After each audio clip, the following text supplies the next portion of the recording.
सारे लोग नाली का, पैखाना का, मल मूत्र वाला उठा करके मुंह पर मार देगा, फेंक देगा और बोलेगा कि बुरा न मानो होली है। आपका शर्ट को फाड़ देगा, कहेगा बुरा न मानो होली है। आपके बहन बेटियों के साथ में होली के नाम पर अश्लील हरकत करेगा और वो बोलेगा कि बुरा न मानो होली है। साथियों, आज होली है और बहुत सारे बहुजन समाज के जो लोग हैं वो लिख रहे हैं, बोल रहे हैं। बहुत सारा न्यूज में जो है आ भी रहा होगा, न्यूज के माध्यम से आप लोगों ने देख भी रहे होंगे कि बहुजन समाज का कहना है कि होलिका जो है बहुजन समाज की एक बच्ची थी और उनके साथ में जो है दुष्कर्म करके और उसी टाइम से जो है जलाने के बाद जो है होली का त्योहार मनाने जाने लगा। क्या कुछ सच्चाई है? हम आइए पास्टर जी से बातचीत करते हैं और इन्हीं से जानते हैं। क्या कहिएगा सर? सबसे पहले तो आपके चैनल के माध्यम से जितने लोग देख रहे हैं सबको मैं जय मसीह की बोलता हूं।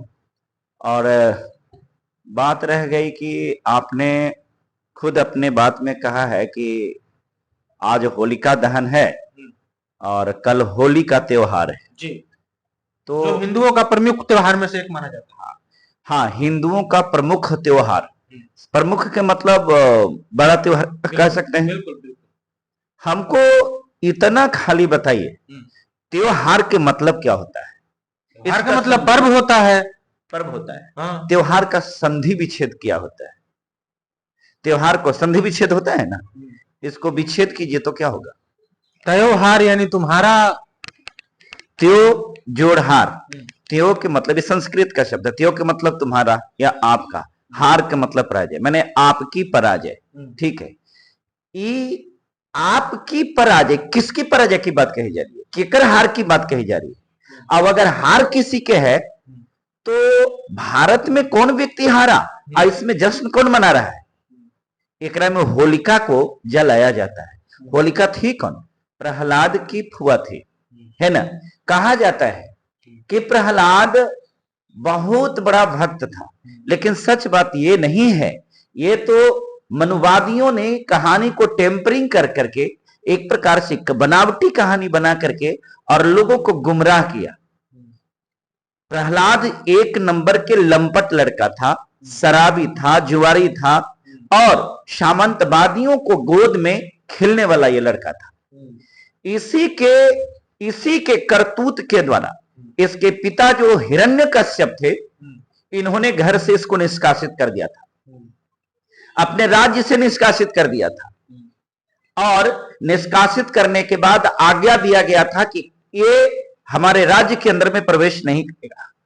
जब इस प्रकार की इजाजत मिला तो उसने क्या किया कि अपने वो जो लोग थे, जो कहे ना कि सामंतवादी व्यवस्था के लोग या ऊंचे वर्ग के लोग, कुलीन वर्ग के लोग, तो उनके संरक्षण में रहने लगा। लेकिन बुआ जो होती है, बुआ के मतलब फुआ, उसका प्यार जो होता है अपने भतीजे से बहुत अधिक होता है। इसने अपने भतीजों को पता किया कि कहां रह रहा है, क्योंकि उसकी चिंता हुई थी कि कैसे हम खिलाएंगे पिलाएंगे, और ये अपने भतीजों को भोजन ले जाकर के चुपके से दिया करती थी। जब ये अपने भतीजों को भोजन ले जाकर के दिया करती थी तो चूंकि लंठों का जमात जो प्रहलाद के साथ में था, शराबियों का जमात था, इसके फुआ के साथ में जबरदस्ती बलात्कार किया। अब बलात्कार करने के बाद उस शव को, क्योंकि रात्रि का समय था, अब इस शव को अगर नहीं जलाया जाएगा, साक्ष्य को नहीं मिटाया जाएगा, तो हिरण्यकश्यप बहुत बड़ा राजा था, वो तो पता करने के बाद सबको फांसी दे देता, हत्या कर देता। तो इसलिए आनंद फानन में गांव में घूमने लगा, जिसके पास में चौखट जेकर के मारी, जेकर जो भी जलावन मिला वो ले जाकर के लोगों ने उसको जला दिया। जलाने के बाद वही राख को उठाया, उठा करके और सब अपने लीलार में लगाया है और उसको नाम दिया अबीर। अबीर के मतलब वीर का उल्टा अबीर होता है, अर्थात वो बताया कि हम कायर हैं, हम बुजदिल हैं कि हम एक नारी को बलात्कार करके उसकी हत्या कर दिए, है ना, हम अबीर हैं, हम कायर हैं। अब सवाल इस बात का है कि एक स्त्री को जलाना एक कौन सी परंपरा में? और एक बात और आप जान लीजिएगा, भारत की परंपरा में अगर हिंदूवादी परंपरा की बात करते हैं तो किसी भी शव को जलाने की परंपरा रात्रि में नहीं है। आप ये बताइए कि होलिका को रात में क्यों जलाते हैं? पहली बात, होलिका को जलाने के बाद भारत में एक और साक्ष्य, एक और प्रमाण है जो स्त्री को बलात्कार करके ही रात में जलाया था, और ये बात यूपी में है, यूपी में घटना घटी थी, है ना। जो साक्ष्य को मिटाने के लिए उस लड़की को भी रात्रि में ही जला दिया गया था, वो प्रशासन के मिलीभगत से हुआ था और ये मनुवादियों के मिलीभगत से है। ये यहाँ के देश के 85% मूल निवासियों की पराजय, उसकी हार का जश्न है त्योहार, जिसको त्योहार बोलते हैं, होली त्योहार नहीं। होली जो है एक स्त्री, एक सभ्य स्त्री को जला करके, है ना, उसको अंत करने का, यह एक 85% लोगों का, बहुजनों को, हार को हम जश्न के रूप में मनाते हैं। लेकिन इसमें बहुत सारे बहुजन समाज के लोग भी तो इन्वॉल्व रहते हैं, वो भी होली दीपावली मनाते हैं। आपने बहुजन समाज के लोगों को शिक्षा से जो वंचित किया था, तो इनके पास में यह शिक्षा थी नहीं, उनके अंदर में जागरूकता नहीं था। आपने धर्म शास्त्र से लेकर के शिक्षा का प्रत्येक द्वार को आपने बंद कर रखा था। तो जब व्यक्ति के अंदर में शिक्षा का अधिकार ही नहीं होगा, पढ़ेगा लिखेगा नहीं, तो अपने इतिहास को कैसे जानेगा।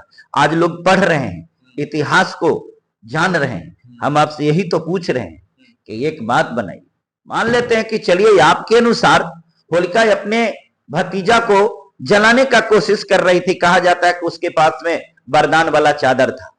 मान लेते हैं ठीक है भाई, होलिका ये अपराध अगर कर ही रहा था तो ठीक है, होलिका तो जल गई, तो उसने, होलिका ने कौन सा ऐसा पाप कर दिया कि उसको साले साल जलाया जाता है। एक स्त्री को साल साल जला करके और आप उसको जश्न मनाते हैं और त्योहार कहते हैं। दूसरी चीज, अपने समाज के संभ्रांत वर्ग से मैं इस सवाल पूछता हूं, मैं उनको संभ्रांत नहीं कहता, मैं उनको बुजदिल कायर कहता हूं, और मैं उनको नपुंसक कहता हूं, मैं उनको हिजड़ा कहता हूं, जिसके अंदर में ये सोच आज भी डेवलप है। एक स्त्री को जाते हैं जलाने के लिए, और त्योहार भी बड़े धूमधाम से मनाते हैं होली, और त्योहार मनाते हैं। इस दिन मैंने देखा है, जितना भी शहर का नाली है, जो गंदगी है, लोग साल भर में कितनों भी नगर पालिका वाला आकर के साफ करता है तो साफ नहीं होता है, लेकिन ये होली में वो साफ हो जाता है। सारे लोग नाली का, पैखाना का, मल मूत्र वाला उठा करके मुंह पर मार देगा, फेंक देगा और बोलेगा कि बुरा न मानो होली है ना। आपका शर्ट को फाड़ देगा, कहेगा बुरा न मानो होली है। आपके बहन बेटियों के साथ में होली के नाम पर अश्लील हरकत करेगा और वो बोलेगा कि बुरा न मानो होली है। क्या ये कौन सा होली है कि किसी की गर्दन काट दो और बोलो कि बुरा न मानो होली है। इस दिन आपको मालूम है, भारतीय संविधान में तो ऐसा वर्णित नहीं है, लेकिन आप थाने में जाइएगा ना केस करने के लिए इस दिन की घटना के, तो बोलेगा कि अरे होली में खैला पीला में हो गया, यानी कि केस भी वहां दर्ज नहीं होता है। ये आप कौन सा त्योहार मनाते हैं। मैं यहाँ के बहुजनों को और यहाँ के 85% लोगों से ये आह्वान करना चाहता हूं और निवेदन करना चाहता हूं, ये त्योहार है, ये वास्तव में त्योहार है, अर्थात आपकी और हमारी पराजय है। और इस पराजय में हमारी बहन बेटियों को जलाया गया और हम उसको जला करके और जश्न मनाते हैं। जागिए, सतर्क होइए, सचेत होइए, पढ़िए, ज्ञानवान बनिए, बुद्धिमान बनिए, समझदार बनिए, समझिए आपके साथ में कितने षड्यंत्र हुए हैं। इसलिए जो लोग त्योहार मनाता है वो मनाता है, मैं त्योहार नहीं, मैं अपनी विजय गाथा मनाता हूं और मैं अपनी विजय की कहानी को लिखता हूं। चलिए, तो पास्टर जी ने होली पे और होलिका दहन पे अपनी बात को बड़े ही बेबाकी तरीके से रखा है। वीडियो कैसा लगा कमेंट करके आप अपनी प्रतिक्रिया जरूर दीजिएगा।